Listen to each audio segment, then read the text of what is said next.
Olá, pessoal.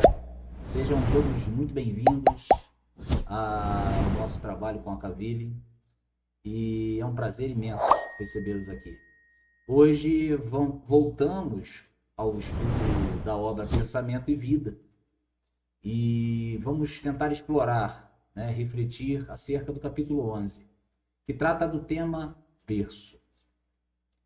Antes de tudo, quero lembrá-los que todos os outros 10 capítulos estão disponíveis no canal da Caville, no canal do YouTube da Caville. Para quem quiser acompanhar a sequência, essa sequência bacana, sugerida pelo autor e que nós estamos seguindo, que podem nos ajudar bastante, facilitar bastante essa sequência, essa ordem dos capítulos, na compreensão das ideias que o autor quer nos passar. Bom, e após esses primeiros 10 capítulos, eu decidi mudar um pouco o visual, a apresentação dos nossos slides. A intenção é deixá-los um pouco mais limpos, com menos imagens, para que possamos focar, de fato, mais no texto, Lógico que quando eu achar necessário, eu vou incluir ali alguma ilustração, algum comentário, às vezes um slide extra, trazendo um comentário corroborado aí pelas obras básicas, por exemplo, da doutrina espírita, sempre com o intuito de ajudar na assimilação dos conceitos, do tema proposto, a fim de que a gente, enfim, internalize melhor, tudo que vai ser estudado. Eu espero realmente que gostem e fiquem à vontade. Deixem seus comentários para criticar, dar alguma ideia relacionada à mudança dos slides, se mantemos ou não esse novo visual, por pelo menos pelos próximos 10 capítulos à frente, mas que a gente tenha esse feedback de todos vocês para que a gente sempre faça o melhor trabalho. Combinado? Bom, o que podemos falar sobre berço? Qual é a importância para nós, eu acredito ser enorme, a maneira como a gente é recebido nesse mundo físico ao renascer. Muitas áreas do conhecimento humano já elaboraram conceitos, ideias acerca do nascimento, e o espiritismo não ficaria fora, não poderíamos excluir a elaboração também da doutrina espírita, uma vez que ela trata principalmente dessa relação do mundo corpóreo com o mundo físico, correto? Mas o que o Espiritismo tem a nos dizer de fato? O nosso benfeitor Emmanuel nos traz uma visão muito particular, muito própria, com aquele estilo de escrita que nós já conhecemos, que nós já nos acostumamos, e com certeza nos ensinará bastante acerca de como ele vê, ele enxerga essa fase crucial, esse momento muito bacana do nosso espírito imortal. Portanto, eu espero que juntos possamos desvendar, caminhar por esses ensinamentos e, principalmente, incorporar estes conceitos, sempre com a bênção do nosso amado Mestre Jesus, que nos dá a oportunidade de estarmos estudando cada vez com mais entendimento, o Evangelho. Vamos começar a nossa leitura? Bom, deixa eu projetar os slides aqui. Vamos lá. Obra Pensamento e Vida, capítulo 11, berço. Começa Emmanuel. Excetuando-se os planos organizados para as obras especiais, em que os espíritos missionários senhoreiam as reservas fisiológicas para a criação de reflexos da vida superior entre os homens, impelindo-os à maior ascensão, todo berço de agora retrata o ontem que passou. O caminho que iniciamos em determinada existência é o prolongamento dos caminhos que percorremos naquelas que a precederam. Esfalfa-se a investigação científica na Terra, estudando o continuismo biológico. Bom, o benfeitor começa mencionando as maravilhosas oportunidades que todos nós recebemos, todos nós somos agraciados, por assim dizer, por Deus no retorno ao mundo corpóreo. Mas ele aqui fala no início dos espíritos que chamamos de missionários. Esses espíritos que já pertencem a uma ordem moralmente mais elevada, e estes, quando retornam às lutas da vida física, são verdadeiras exceções. Como ele diz, são muito raros, mas refletem a grandeza da criação, com o propósito de promover grandes transformações na humanidade, grandes mudanças através dos seus exemplos. Exemplos estes cada vez mais altruístas, né? Exemplos benevolentes. Suas atitudes carregam mensagens de amor, verdadeiras mensagens de caridade, de fraternidade. Podemos citar entre esses nobres espíritos muitos, né? São, ao longo da história da humanidade, temos vários. Mas eu gostaria de citar aqui Francisco de Assis, Madre Teresa de Calcutá, Gandhi, o próprio Allan Kardec, Chico Xavier recentemente, entre inúmeros outros. Esses são grandes exemplos de que ele fala ali no início da obra, né? Espíritos missionários que vêm, de fato, refletir a grandeza da criação. No entanto, o autor ressalta que esses são exemplos raros.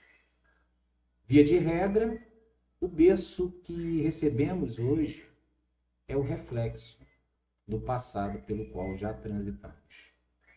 Trazemos para esta nova experiência, essa experiência física, nessa experiência que passamos aqui na Terra, as características oriundas de nossas existências anteriores.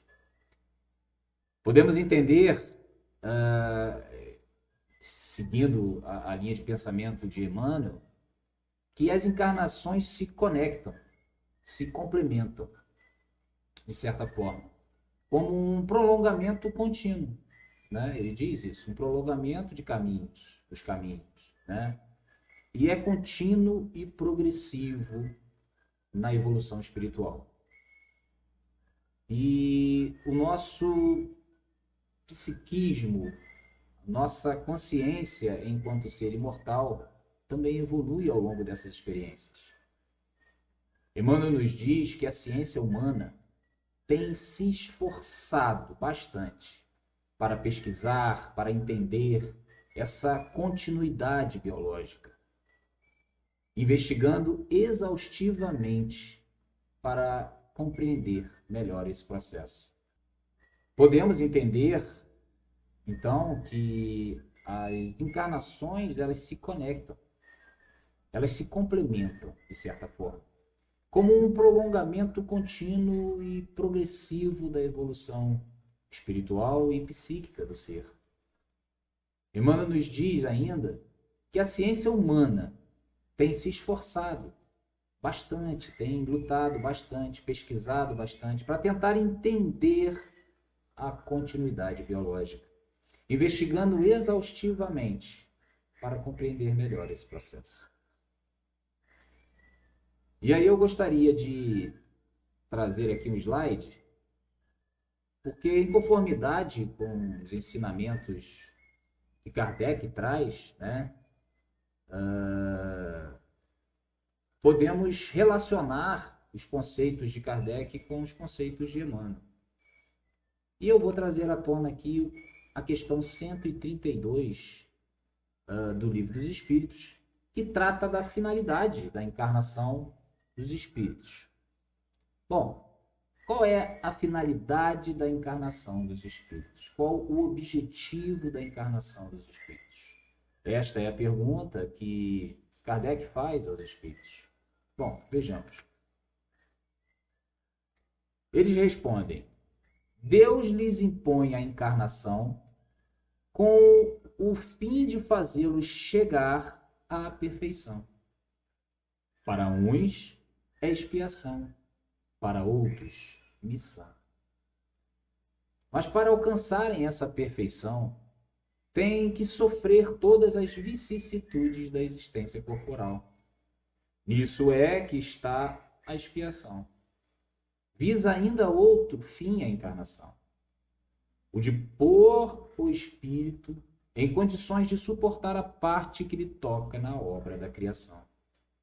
Para executá-la, é que em cada mundo toma o espírito um instrumento de harmonia com a matéria essencial desse mundo, a fim de aí cumprir, daquele ponto de vista, as ordens de Deus.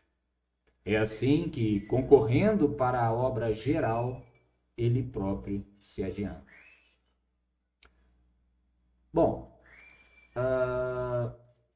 a resposta dada pelos espíritos superiores explica que a encarnação ela é necessária para que o espírito possa progredir, tanto moral quanto intelectualmente, passando por provas, passando por expiações, corrigindo erros do passado e aprimorando suas virtudes. Eles afirmam que, através das experiências de cada nova existência, o espírito vai lapidando suas imperfeições e avançando no caminho da perfeição.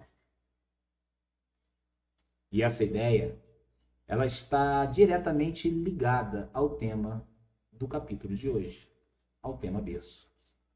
Pois, conforme o benfeitor menciona, a condição em que reencarnamos, ou seja, o berço que recebemos, é uma continuação das ações e escolhas de nossas existências passadas.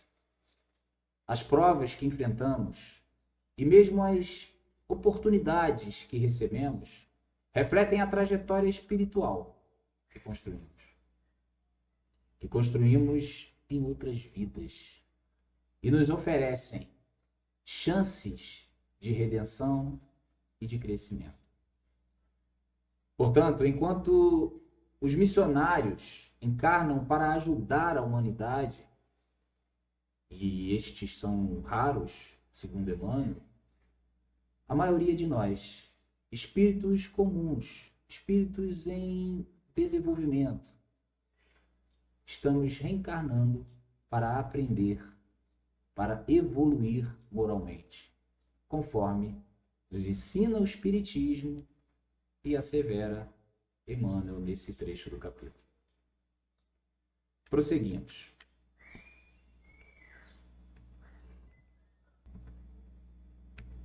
Núcleos de cromossomos e veículos citoplásmicos, fatores de ambiente e genealogias familiares são chamados pelos geneticistas a equação dos problemas da origem, e é natural que de suas indagações surjam resultados notáveis, quais sejam aqueles que tangem aos caracteres morfológicos e às surpresas da adaptação.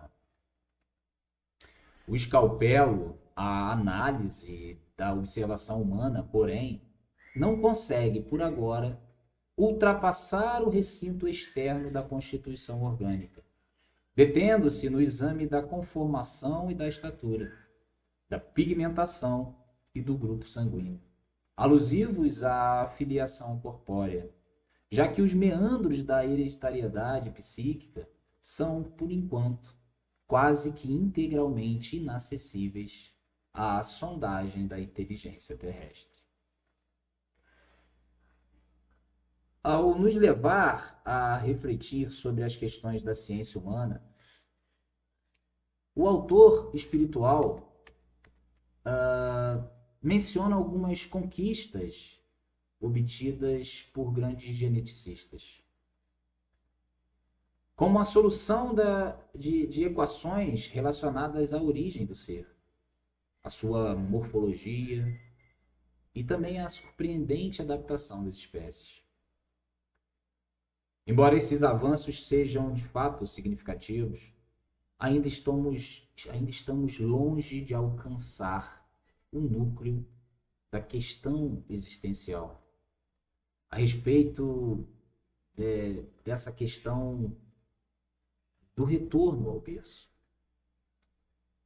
Infelizmente, a ciência ainda precisa caminhar nesse sentido. E a respeito dessa natureza biológica do ser humano, já sabemos muito. A ciência já sabe muito. No que diz respeito à formação psíquica e ao que podemos chamar de aparelhagem mental humana, a ciência avançou muito pouco. Allan Kardec fala sobre a relação que existe entre a ciência e o espiritismo, de uma forma muito interessante no livro A Gênese, no capítulo 1, que trata do caráter da revelação espírita. Ele diz mais ou menos o seguinte, e eu tomo aqui a liberdade de fazer um breve apanhado do que ele fala no capítulo. O espiritismo e a ciência se complementam. A ciência sem o espiritismo não consegue explicar certos fenômenos só com as leis da matéria, enquanto o espiritismo sem a ciência não teria comprovação. Estudar as leis da matéria tinha que vir primeiro, porque é o que percebemos logo com os sentidos. Se o espiritismo tivesse surgido antes das descobertas científicas, teria sido um fracasso, pois teria chegado antes da hora certa. Mas como apareceu no momento certo, não encontra oposição séria da ciência. Na verdade, há muitos pontos em comum entre eles, mostrando que ambos levam à mesma verdade, cada um no seu campo. Ciência e espiritismo, juntos, nos ajudam a entender a existência da alma imortal. Isso está no livro Gênesis, capítulo 1, caráter da revelação espírita. É um apanhado, um resumo que eu posso trazer acerca desse tema, desse trecho da revelação espírita e nessa condição de relação com a ciência. Né? Kardec destaca que a ciência e o espiritismo devem trabalhar lado a lado, se completando, se complementando, para que possamos entender melhor os mistérios da vida. Ele acredita que a ciência vai continuar avançando e no futuro vai confirmar muitas ideias, muitas revelações que o espiritismo já elabora, especialmente sobre a vida espiritual e a natureza humana. Sobre a questão da vida psíquica do ser humano, podemos compreender que a ciência ainda não comprova muitas coisas. Vamos seguir.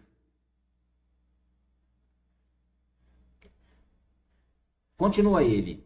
É que as células germinais, por sementes vivas, reproduzem os nossos clichês da consciência no trabalho impalpável da formação de um corpo novo. Na câmara uterina, O reflexo dominante de nossa individualidade impressiona a chapa fetal ou o conjunto de princípios germinativos que nos forjam os alicerces do novo instrumento físico, selando-nos a destinação para as tarefas que somos chamados a executar no mundo, em certa cota de tempo.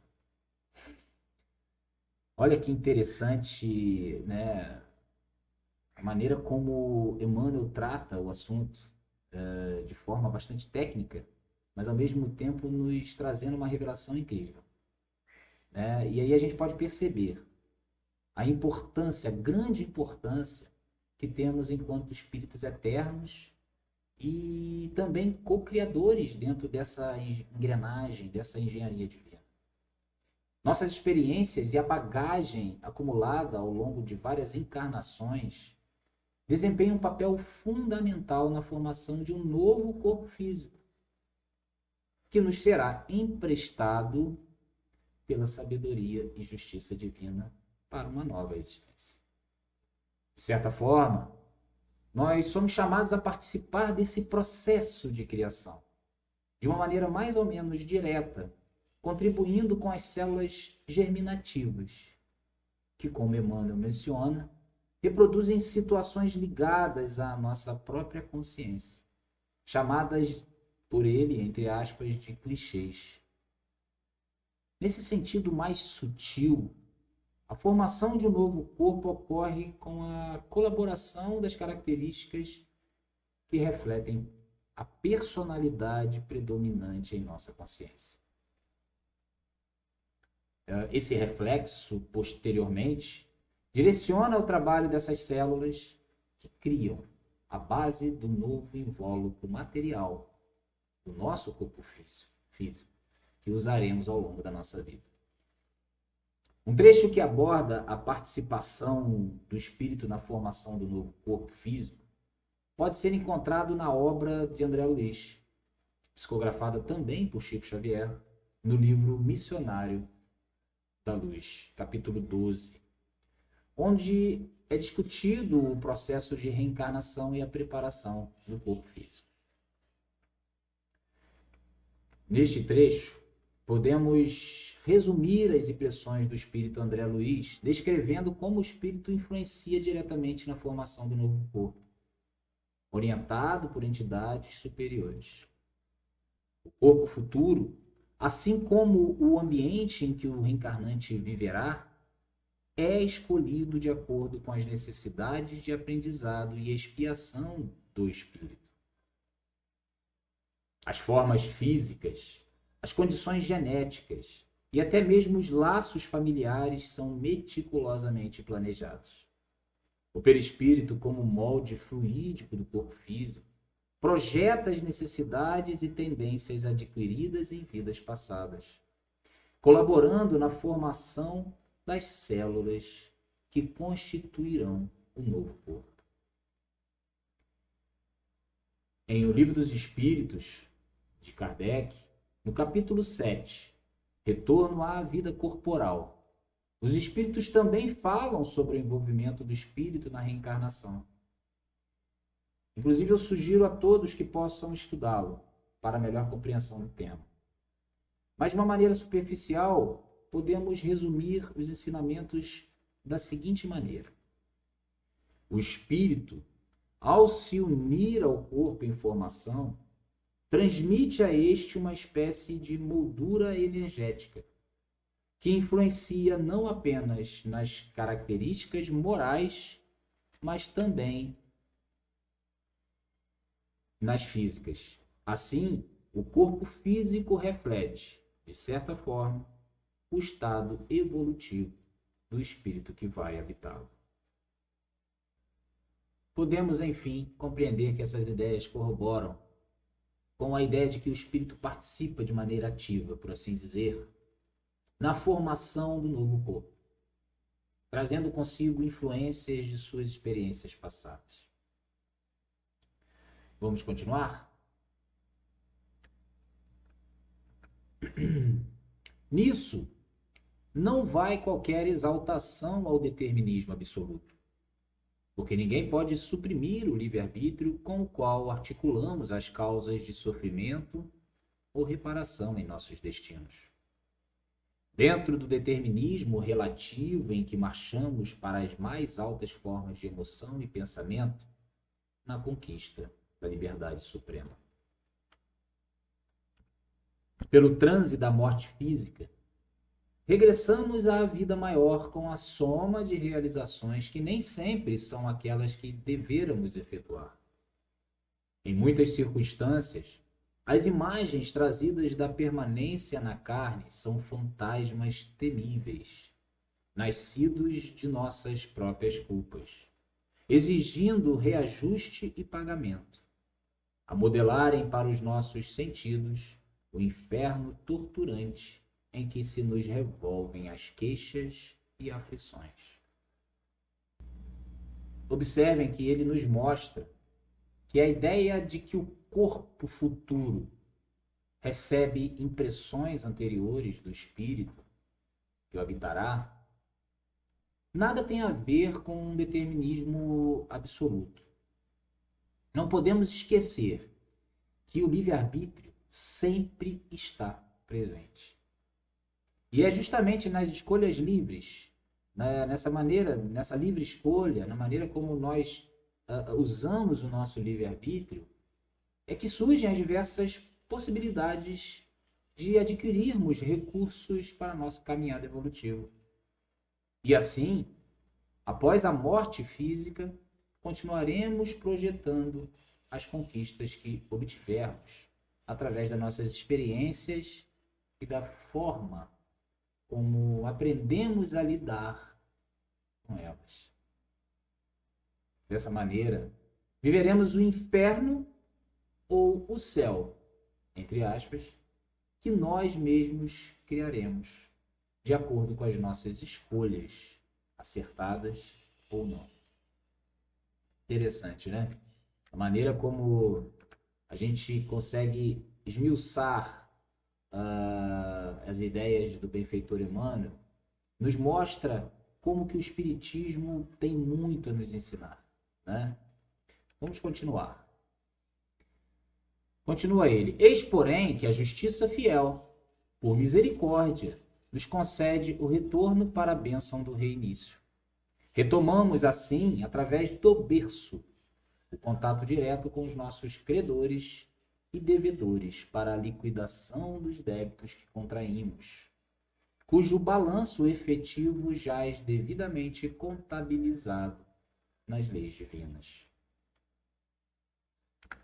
É desta maneira que comumente renascemos na Terra, segundo as nossas dívidas ou conforme as nossas necessidades, assimilando para esse fim a essência genética daqueles que se nos afinam com um modo de proceder e de ser. O benfeitor nos esclarece que, por meio da justiça, do amor e da misericórdia divina, somos agraciados, essa é a palavra, com a sublime oportunidade de retornar ao plano físico, através do berço, para nos reconectar com aqueles que em existências passadas foram nossos credores, assim como aqueles que foram nossos devedores. E isso possibilita o ajuste necessário na balança da vida. Não por acaso, nascemos onde nascemos, junto às pessoas que convivemos, sem acaso algum, para termos a chance divina de resgate de dívidas de ontem e ainda para ter contato com aquelas oportunidades que se fazem necessárias ao nosso progresso. E o berço é, para nós, este maravilhoso ensejo redentor, de nos aproximarmos daqueles de outrora que nos concedem a herança genética de alguma forma. E nos concedem também essa vida de relação, para nos guiar na experiência que ora se apresenta, que ora nos nós abarcamos, né, ao retornarmos. Dessa forma, a vida terrena é uma grande possibilidade, é um grande palco, onde a providência divina, perfeita, justa, nos seus maravilhosos desígnios, nos concede a oportunidade de progresso, conforme nossas escolhas e vivências do passado, como um processo contínuo de desenvolvimento moral, intelectual, enfim, espiritual. Muito bacana, né, pessoal? Vamos lá.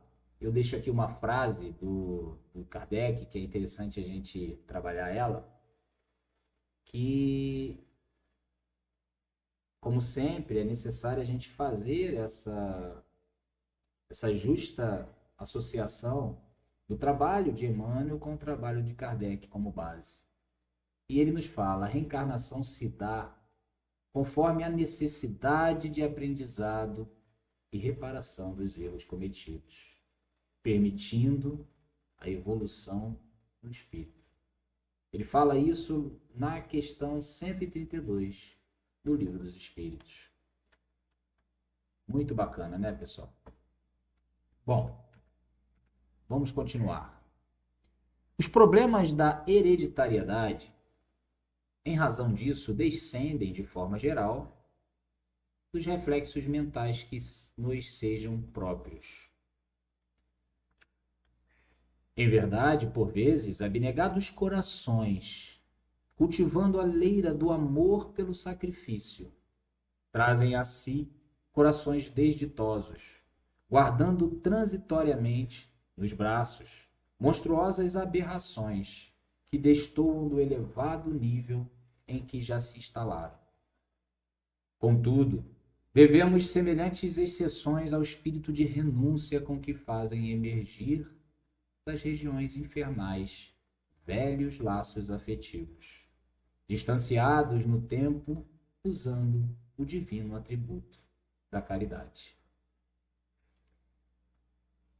É importante nos conscientizar de que a questão da hereditariedade, embora ainda nos permita algumas dúvidas nesse sentido, ela é, segundo o Espiritismo, influenciada pelos reflexos mentais dos espíritos que irão reencarnar.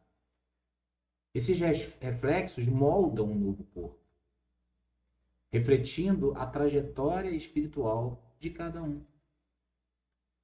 Contudo, o benfeitor nos ensina que, em alguns casos, alguns corações caridosos e abnegados se dispõem, numa renúncia maravilhosa, a ajudar aqueles com quem possuem afinidade de outras existências.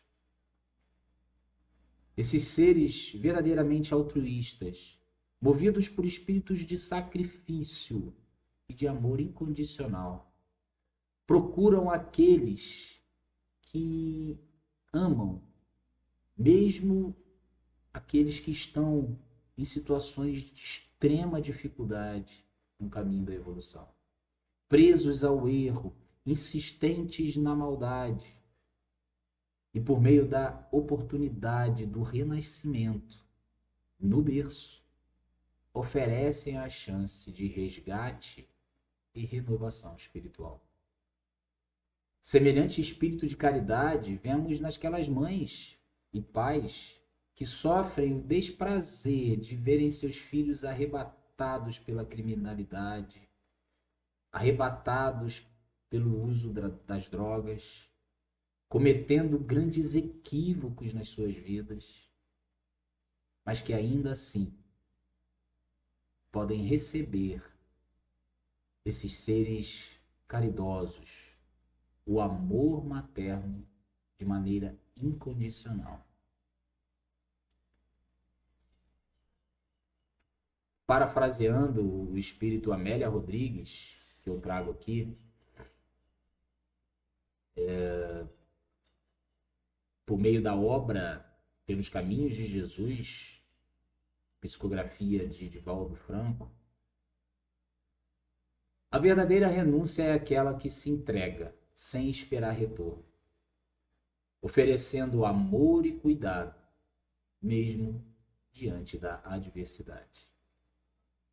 Tal ato reflete o amor divino, que sempre, sempre oferece a todos nós novas chances de aprender, resgatar e evoluir. Continua Emmanuel. De conformidade com a regra, porém, o nosso berço no mundo é o reflexo de nossas necessidades. Cabendo a cada um de nós, quando na reencarnação, honrá-lo com o trabalho digno de restauração, melhoria ou engrandecimento. Na certeza de que a ele fomos trazidos ou atraídos segundo os problemas da regeneração ou da mordomia de que carecemos na recomposição de nosso destino perante o futuro. Embora esses espíritos abnegados sejam exemplos de amor e renúncia para a maioria de nós, o berço representa a oportunidade de refletir as nossas necessidades na experiência física. A principal mensagem que podemos extrair, creio eu, deste capítulo, é a importância de honrar essa grande oportunidade que Deus nos concede ao nascer. E penso ter conseguido trazer à tona essa nossa reflexão. Recentemente, passamos pelo mês de setembro, que é um mês dedicado à prevenção do suicídio. E esse ato é, antes de tudo, uma grande afronta ao nosso Pai Maior. Pois renunciar à vida e desperdiçar uma chance valiosa de evolução é algo inconcebível.